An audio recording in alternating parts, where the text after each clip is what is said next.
বিশ্বকাপে বাংলাদেশ নেদারল্যান্ডসের কাছে হারবে বললেন ওয়েস্ট ইন্ডিজের সাবেক পেসার ইয়ন বিশপ। সুপার ওভারের রোমাঞ্চে নামাবিয়ার বিশাল জয়। ভারত পাকিস্তান ম্যাচ নিয়ে শান্ত থাকতে বললেন পাকিস্তানের অধিনায়ক বাবর আজম। টি-20 বিশ্বকাপের প্রথম ম্যাচে 5টি বিশ্ব রেকর্ড। ধারাভাষ্য কেন্দ্র থেকে বাংলাদেশের যুবাদের বিশ্বকাপ জয়ের মুহূর্তটা রাঙিয়েছিলেন ওয়েস্ট ইন্ডিজের সাবেক পেসার ইয়ান বিশপ। ওয়েস্ট ইন্ডিজের সাবেক পেসার ইয়ান বিশপের কণ্ঠটা ক্রিকেট প্রেমীদের কাছে নতুন করে চিনিয়ে দেওয়ার কিছু নেই। বাংলাদেশ ক্রিকেটের অকৃত্রিম বন্ধু বললেও খুব একটা বাড়িয়ে বলা হয় না। সবশেষ অনূর্ধ্ব-19 বিশ্বকাপে জুনিয়র টাইগারদের প্রশংসায় ভাসিয়েছিলেন ইয়ান। সব মিলিয়ে লিটন দাস, সাকিব আল হাসান আর তামিম ইকবালের ভক্তও বলা চলে তাকে। কিন্তু ক্রিক ইনফোর সঙ্গে আলাপ করতে গিয়ে ইয়ান বিশপ এবার বাংলাদেশকেই যেন কিছুটা খোঁচা দিলেন। বিশ্বকাপে ছোট দেশগুলোর কাছে হারের ঝুঁকিতে কারা বেশি, এমন প্রশ্নের বিপরীতে সাবেক এই পেস বোলারের মুখে এলো বাংলাদেশের নামটাই। তার মতে এবারের বিশ্বকাপে বাংলাদেশকে হারাবে নেদারল্যান্ডস। আরেক সহযোগী প্রতিপক্ষ নেপাল কেমন করছে সেদিকেও আলাদা নজর রাখবেন তিনি। তার এমন কথাকে বাড়াবাড়ি বলার জন্যই 2022 বিশ্বকাপে নেদারল্যান্ডসকে হারাতে ঘাম ঝরেছিল টাইগারদের। শেষ দিকে দারুণ বোলিংয়ের সুবাদে জয় এসেছিল মোটে 9 রানে। আর 2023 সালে ওয়ানডে বিশ্বকাপে তো হেরেই বসে ডাচদের কাছে। মুন্নি ইসলাম, স্পোর্টস টাইম, ঢাকা।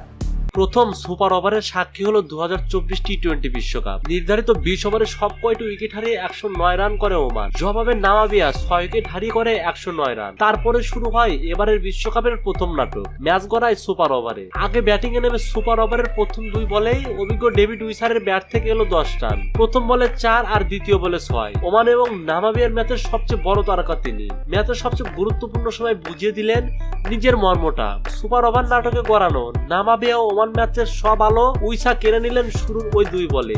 শেষ পর্যন্ত উত্তাপ ছড়ানো এই ম্যাচের ভাগ্যটা নির্ধারণ হলো এখানেই। অধিনায়ক গেরহার্ড এরাসমাস শেষ 2 বলে সুযোগ পেয়ে তুললেন আরো 8 রান। সুপার ওভারে নামাবিয়ার সংগ্রহ 20 রান। বোলিং এ আজ নামাবিয়ার হয়ে দুর্দান্ত ছিলেন ট্রাফেলম্যান। তবে অধিনায়ক ভরসা রাখলেন সেই উইসার অভিজ্ঞতার উপরেই।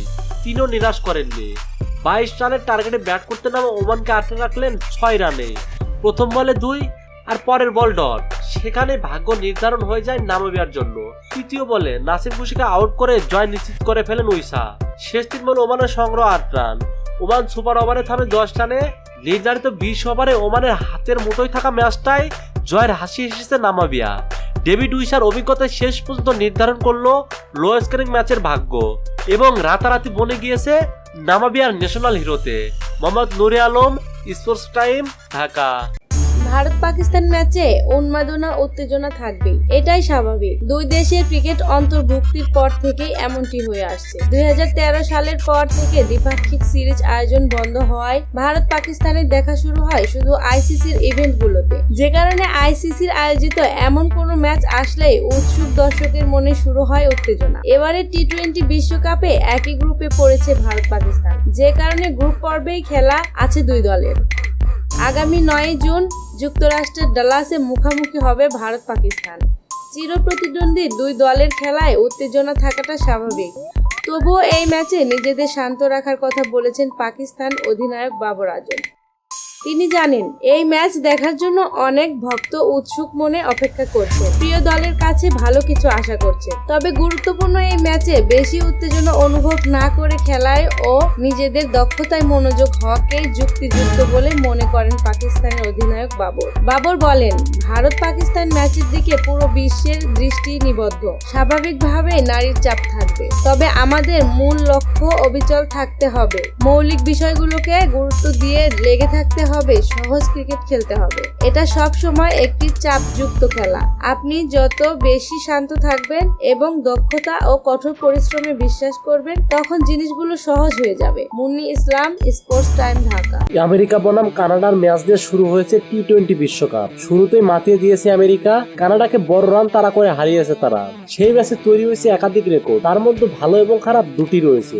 আগে ব্যাট করতে নেমে নির্ধারিত 20 ওভারে কানাডা 194 রান তুলে 5 উইকেট হারিয়ে। জবাবে অধিনায়ক মোনাক প্যাটেল এবং স্টিভেন টেলরকে হারিয়ে চাপে পড়েছিল আমেরিকা, কিন্তু আন্দ্রেস গোস এবং অ্যারন জোন্স মিলে আমেরিকার হয়ে রান তাড়া করে দলকে জিতিয়ে দেন। এছাড়া টি-20 ইতিহাসে প্রথম দেশ হিসেবে করেছে 5টি রেকর্ড। প্রথমত, গোস এবং জোন্স টি-20 বিশ্বকাপের ইতিহাসে রান তাড়া করার ক্ষেত্রে তৃতীয় সর্বোচ্চ রানের জুটি করেছেন। 58 বলে 131 রানের জুটি করেন তারা। দ্বিতীয়ত, নিজেদের ক্রিকেট ইতিহাসে সর্বোচ্চ রান তাড়া করে জিতল আমেরিকা। এর আগে তারা এ বছরের শুরুতে কানাডার বিরুদ্ধে 169 রান তাড়া করে জিতেছিল। তৃতীয়ত, আমেরিকার ক্রিকেট ইতিহাসে সর্বোচ্চ রানের জুটি। আমেরিকার ক্রিকেট ইতিহাসে সর্বোচ্চ রানের জুটি করেছেন গোস এবং জোন্স। অতীতে এস মোদানি এবং গজানন্দ সিং এর 110 রানের জুটি ছিল সর্বোচ্চ। 2021 সালে আয়ারল্যান্ডের বিরুদ্ধে ম্যাচে হয়েছিল সেটি। চতুর্থত, এক ইনিংসে সবচেয়ে বেশি 6 মারার রেকর্ড। এক ইনিংসে সবচেয়ে বেশি 6 মারার ক্ষেত্রে ক্রিস গেলের সঙ্গে সমভাবে দ্বিতীয় স্থানে চলে এসেছে জোন্স। জোন্স টি-20 বিশ্বকাপের প্রথম ম্যাচে 10টি 6 মেরেছে। এর আগে গেইল 2007 বিশ্বকাপে দক্ষিণ আফ্রিকার বিরুদ্ধে এই রেকর্ড গড়েছিল। পঞ্চমত, এটি একটি লজ্জার রেকর্ড। টি-20 বিশ্বকাপে এক ওভারে দ্বিতীয় সর্বোচ্চ রান হজম করেছেন কানাডার জেরেমি গর্ডন। 14তম ওভারে বল করতে এসে 33 রান হজম করেন তিনি, যদিও তার করা বল থেকে 2টি নো এবং 3টি ওয়াইড বল ছিল। Mohammad Nure Alam, sports time, Dhaka.